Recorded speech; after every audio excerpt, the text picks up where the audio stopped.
to the COVID-19 slash poem interview. This is my mom, and let's begin. What is the meaning of COVID-19 to you?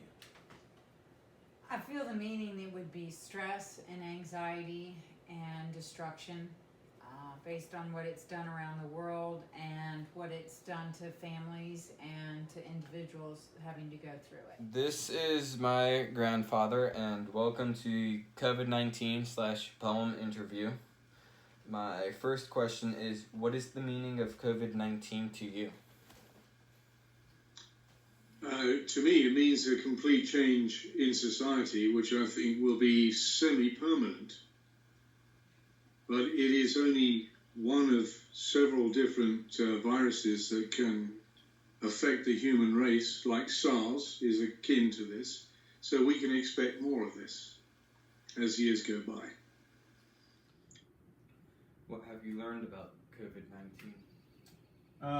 Pretty much what you see on TV, trying to get all the facts straight and what you can read on the internet. There's a lot of different things out there, but the one thing that it's a very sticky disease, so it sticks to things, and you have to make sure that you're always washing your hands, you're cleaning up after yourself as much as possible. It's also a very contagious disease, and that's what makes it so dangerous. There's been a lot of other diseases, even the common flu can be as dangerous as this is, but the problem with COVID-19 is that it can be spread so quickly, and that's really the problem. What have you risked during this time? I work at a grocery store, so every day that I go to work, I'm risking my health. We have the 6 foot apart rule, but I find that shoppers do not obey by that, and so I am in close contact with people every day. What have you risked during this time? Nothing much. We've been self-quarantining, so we haven't been in contact with the general public or even our close relatives and friends. And so we do go out for a drive with the windows on the car sealed and so forth, but we haven't really taken a risk. What are your biggest fears about this virus? One, that I would bring it home and infect my family, and 2, that eventually we would lose our jobs, depending on how dire things got. I know you might have just answered this question, but what are your biggest fears about the virus? Yeah, that did kind of answer it. So, I mean, I definitely bring it home would probably be the one thing. Financially, we're doing fine because I'm still working and your mom's still working. We're both considered essential workers. So we're still both going to work every day. So it's not as bad for us, as some other people are really suffering right now. My concern besides health would also be that if one of us did get sick, then pretty much everybody would have to stay home, and then we wouldn't have any income coming in. What are your biggest fears about this virus? That it will make sick or kill somebody close to me or the family. So I think the social distancing is the way to go.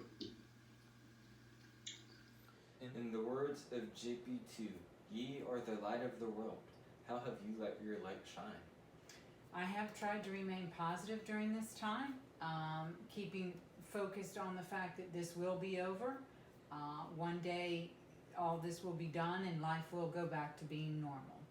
In the words of JP2, ye are the light of the world. How have you let your light shine during these times? Just by being in contact with the family and friends, and to give encouragement to people who might be feeling a little bit isolated and so forth.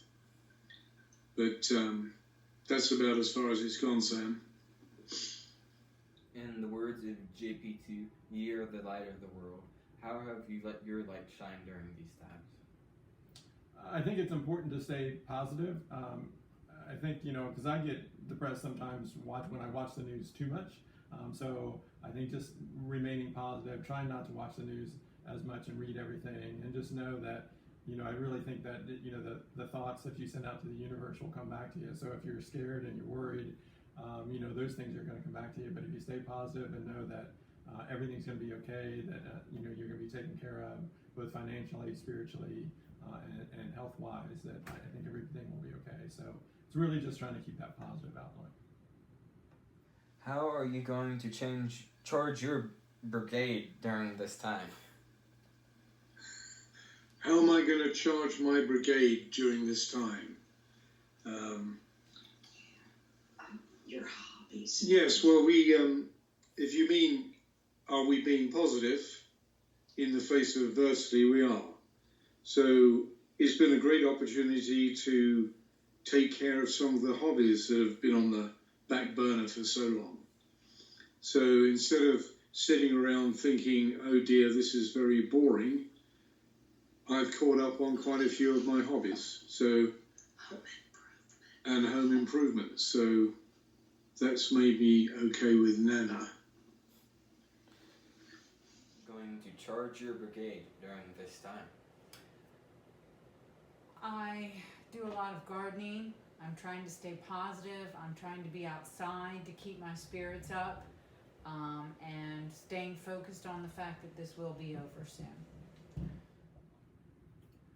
All the world wondered how this is going to change society. Do you think society would be prepared if something like this would happen in coming years? I'm almost positive it's going to happen again. I mean, it's happened. That last time it was really this bad. A pandemic was 1918 with the Spanish flu, but we've had other minor flus and things like that over the last 20, 30 years. So we're going to see it again. I think we will be better prepared. At least hopefully we'll be better prepared than we were this time. We'll take an advantage of it. Everything that we learn now and really getting a better system in place. Some countries did it really well. Unfortunately, we just weren't one of them that was well prepared. So I think, that we'll really look back and figure this out, hopefully, and be okay. I don't know what normal is going to look like after this is all over, because I just don't know if we'll go back to exactly the way it was before. And even if we do, it's going to be 6 to 12 months at the earliest before that really happens. And all the world wondered, how is this going to change society?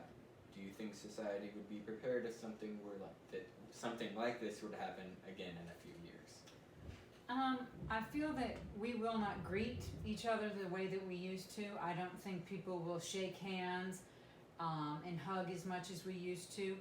I feel people will be more on guard with how many things they touch. In regards to that, what was the second part?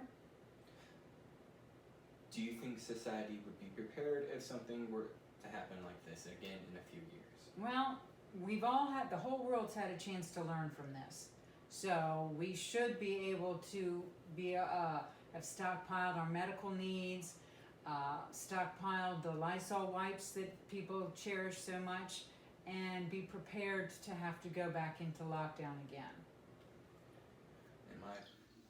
All the world wondered, how is this going to change society? Do you think society would be prepared if something like this were to happen in a couple years?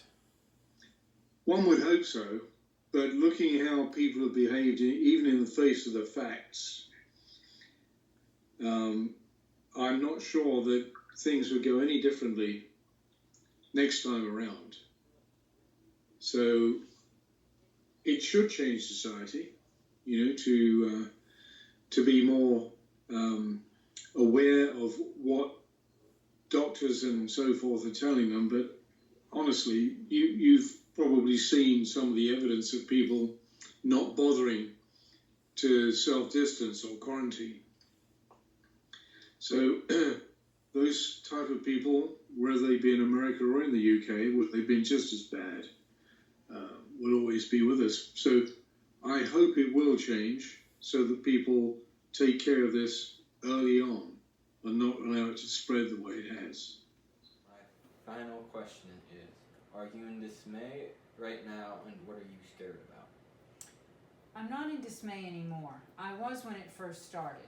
I was very concerned for the loss of jobs, and would we bring this virus in, since all of us work in retail. I'm not anymore. I'm still scared for the financial fallout that's going to come from this, but I'm trying to stay positive and hope that one day people will go back out and shop again. Thank you for your time. And my final question is, are you in dismay right now? No. We're positive. We have nothing to be dismayed about. If we don't talk about what's on the news and the TV, which is gloom mongering, but we're positive. Thank you for your time. That's okay. And my final question is, are you in dismay right now, and what are you scared about? I'm not in dismay. Like I said, I'm trying to stay positive, just making sure I'm talking to everybody at work, keeping them upbeat, talking to your mom, checking in with family all the time, making sure you're okay, making sure Alex is okay.